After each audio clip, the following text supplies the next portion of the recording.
Hello guys, मैं कमलेश कुमार आप सभी का स्वागत करता हूं के क्लासेस में। आज मैं आप सभी के लिए बहुत ही इम्पोर्टेंट वीडियो लेकर आया हूं एईडीओ के संबंध में। दोस्तों, इस वीडियो में आपको एईडीओ के बारे में जो भी काम हम लोग वहां पे करेंगे उसके बारे में पूरी जानकारी दी हुई है। साथ ही साथ एईडीओ का क्या सिलेबस है और उससे जुड़ा हुआ कुछ क्वेश्चंस भी लेकर आया हूं इस वीडियो में, जो आपको देखने के लिए मिलेगा। तो वीडियो के अंत तक बने रहिए। तो चलिए अब वीडियो को शुरू करते हैं और समझते हैं कि एईडीओ क्या होता है और उसमें क्या क्या काम किया जाता है। तो समझिए, एईडीओ का फुल फॉर्म होता है असिस्टेंट एजुकेशन डेवलपमेंट ऑफिसर। इसका हिंदी होता है सहायक शिक्षा विकास अधिकारी। तो समझिए कि एईडीओ का जो विभाग होगा वो क्या होगा, क्या मुख्य काम होगा वो समझते हैं। तो देखिए, एईडीओ जो होता है शिक्षा विभाग का एक महत्वपूर्ण पद होता है और इस पद पर कार्य करने वाला अधिकारी स्कूलों में शिक्षा की गुणवत्ता सुधारने, शिक्षकों की ट्रेनिंग करवाने और सरकारी शिक्षा योजनाओं को लागू करने का काम करता है।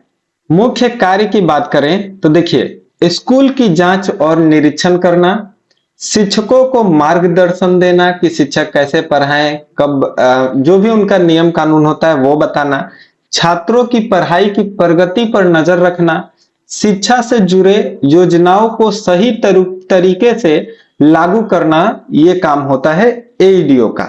सरल शब्दों में कहें कि एईडीओ का क्या काम होता है, तो वो अधिकारी होता है जो यह सुनिश्चित करता है कि हमारे स्कूलों में अच्छी शिक्षा और सही व्यवस्था बनी रहे। अब दोस्तों चलिए हम समझते हैं कि इसका सिलेबस क्या होता है, क्योंकि एईडीओ का जो मुख्य कार्य होता है वो मैंने आपको बता दिया काफी आसान शब्दों में। अब समझते हैं कि एईडीओ अगर आपको बनना है, एईडीओ पदाधिकारी बनना है, तो आप क्या क्या पढ़िए और कैसे जो है आप अपना एग्जाम पास कीजिए। मुख्य सिलेबस की बात करें, मुख्य विषय की, तो सबसे पहले आता है एजुकेशन सिस्टम इन इंडिया। भारतीय शिक्षा प्रणाली के बारे में हम लोगों से सवाल पूछा जाएगा उसमें, जो आपको पढ़ना है। इसके अलावा एजुकेशनल मैनेजमेंट एडमिनिस्ट्रेशन, यानी कि शैक्षिक प्रबंधन और प्रशासन के बारे में आपसे सवाल पूछा जाएगा। इसके अलावा चाइल्ड साइकोलॉजी एंड पेडागोजी, बाल मनोविज्ञान और शिक्षा विधिया के बारे में आपसे पूछा जाएगा सवाल। इसके अलावा अगला जो सिलेबस है, टॉपिक है, वो होगा शैक्षिक योजना और नीतियों के बारे में, यानी कि एजुकेशनल प्लानिंग एंड पॉलिसी रहेगा। इसके अलावा होगा टीचिंग लर्निंग प्रोसेस, यानी कि शिक्षण अधिगम और प्रक्रिया के बारे में आपसे सवाल किया जाएगा।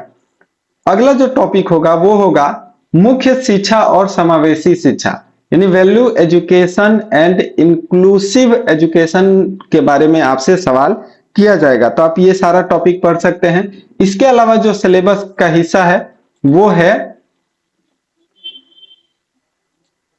करंट अफेयर्स रिलेटेड सवाल होगा, जो कि एजुकेशन से जुड़ा होगा और शिक्षा से जुड़ी समस्यायिक घटनाएं जो भी हुआ होगा अब तक, वो आपसे पूछा जाएगा।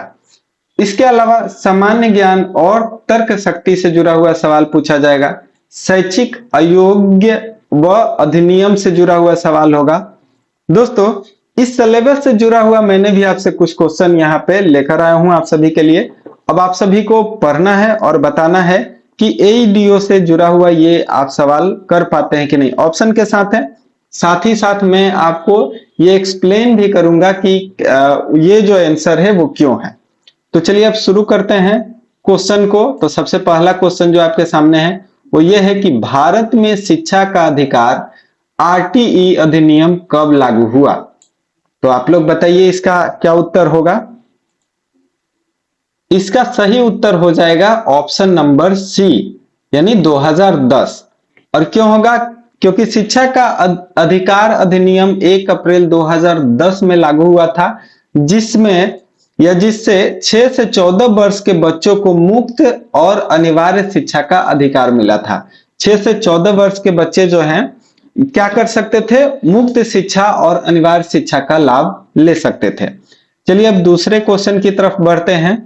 दूसरा क्वेश्चन है राष्ट्रीय शिक्षा नीति एनईपी 2020 का मुख्य उद्देश्य क्या है।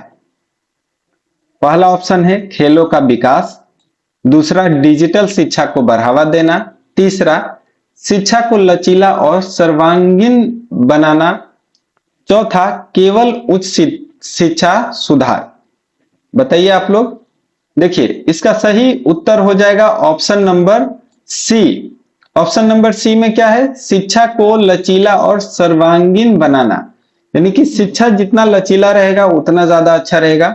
और एनईपी 2020 का मकसद बच्चों को रचनात्मक सोच, कौशल और सर्वांगीण विकास को बढ़ावा देना ही था। इसीलिए ऑप्शन नंबर सी हमारा सही हो जाएगा। चलिए अब चलते हैं अगले क्वेश्चन की तरफ। अगला क्वेश्चन है, बालक के विकास का पहला चरण कौन सा है? बालक के विकास का पहला चरण कौन सा है? तो ये हम लोग समझते हैं। सबसे पहले ऑप्शन देखिए। पहला ऑप्शन है किशोरावस्था, दूसरा शिशुअवस्था, तीसरा पौगंडावस्था और ऑप्शन नंबर डी है बाल्यावस्था। बताइए कौन सा उत्तर सही होगा? इसका ऑप्शन नंबर बी सही होगा, शिशुअवस्था। यह क्यों होगा? तो जन्म से लेकर 2 वर्ष तक का समय शिशुअवस्था कहलाता है, जिसमें शारीरिक और मानसिक विकास की नींव पड़ती है। 3 नंबर, बालक के विकास का पहला चरण कौन सा है? इसका सही उत्तर क्या हो जाएगा?